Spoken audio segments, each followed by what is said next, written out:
Jangan lupa subscribe YouTube channel Metro TV News dan pastikan untuk menyalakan lonceng notifikasinya. Pemerkosa 13 santriwati Heri Wirawan divonis penjara seumur hidup oleh Majelis Hakim Pengadilan Negeri Bandung, Jawa Barat. Vonis itu lebih ringan dari tuntutan jaksa berupa hukuman mati.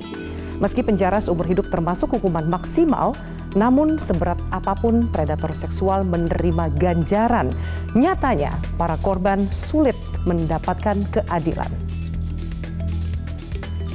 Terdakwa Heri Wirawan alias Heri bin Dede tersebut di atas terbukti secara sah dan meyakinkan bersalah melakukan tindak pidana dengan sengaja melakukan kekerasan, memaksa anak melakukan persetubuhan dengannya yang dilakukan pendidik menimbulkan korban lebih dari satu orang beberapa kali, sebagaimana dalam dakwaan primer.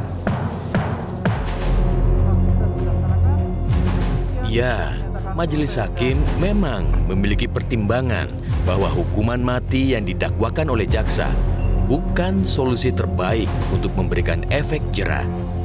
Tapi bagaimana keluarga korban merespon putusan Majelis Hakim tersebut? Dalam Undang-Undang Perlindungan Anak, di situ ada jelas tertera ya, dengan tegas bahwa ada hukuman mati. Saya sudah memberikan keyakinan kepada keluarga korban, lebih baik selesaikan dengan jalur hukum. Ketika putusannya hukuman seumur hidup tidak sesuai dengan harapan, mereka sangat kecewa dan bahkan mereka ada beberapa keluarga yang mau nekat juga. Lebih baik saya samperin lagi dibunuh aja, biar saya yang dipenjara. Itu juga saya sudah mencoba menahan-nahan karena bagaimanapun juga mereka itu sakit hatinya luar biasa. Harapan mereka masa depan anaknya sudah dibunuh oleh si pelaku ini. Meski penjara seumur hidup adalah hukuman maksimal, tetapi tuntutan hukuman tambahan berupa kebiri kimia dan pemberian kompensasi bagi korban tidak dikabulkan. Lantas apa yang akan dilakukan jaksa menanggapi vonis itu? Berdasarkan tadi putusan Majelis Hakim itu, yang mana juga kami melihat ya, ada beberapa tuntutan kami ya yang belum dikabulkan ya. Dan tentu kami juga akan mempelajari ya secara menyeluruh ya pertimbangan-pertimbangan dan putusan Majelis Hakim dari salinan lengkapnya ya pada kami, maka kami pada kesempatan ini menyatakan pikir-pikir ya dalam jangka waktu 7 hari ya untuk menentukan sikap apakah kami menerima putusan Majelis Hakim itu atau kami mengajukan upaya hukum berupa banding. Ya. Kalau jaksanya nggak banding ya keterlaluan. Ya, karena apa? Tuntutan hukum itu kan harus filosofis, sosiologis, yuridis. Tuntutan masyarakat pada umumnya apa? Yang hukuman maksimal, mati, kebiri. Tuntutan secara filosofis hukumannya kejahatannya sangat berat. Bagaimana anak-anak tumbuh kembang ini kan masa depannya yang dipercayakan, diamanatkan, dihianati. Label dakwah, kelakuan berdebah. Tapi mengapa vonis Majelis Hakim lebih ringan dari tuntutan jaksa? Lalu apa konsekuensinya pelaku menjalani hukuman penjara seumur hidup?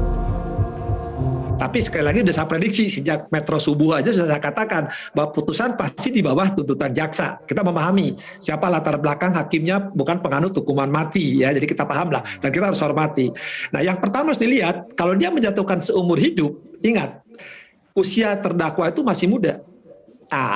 RUKHP mau diundangkan.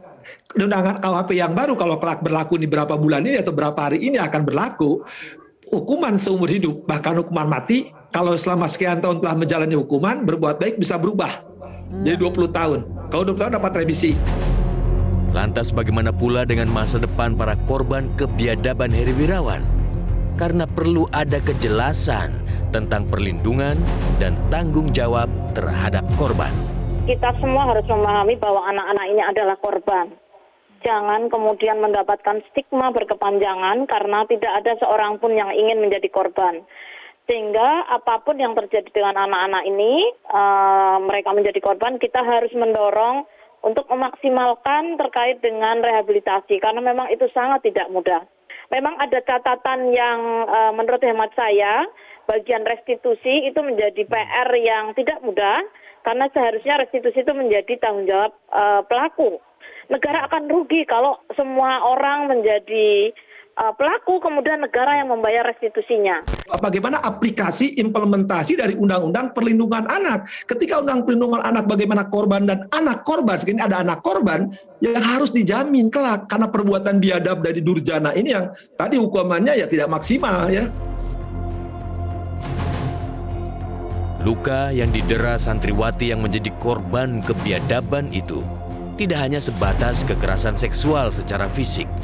Ada pula tekanan psikis yang akan membayangi dan menjadi trauma seumur hidupnya.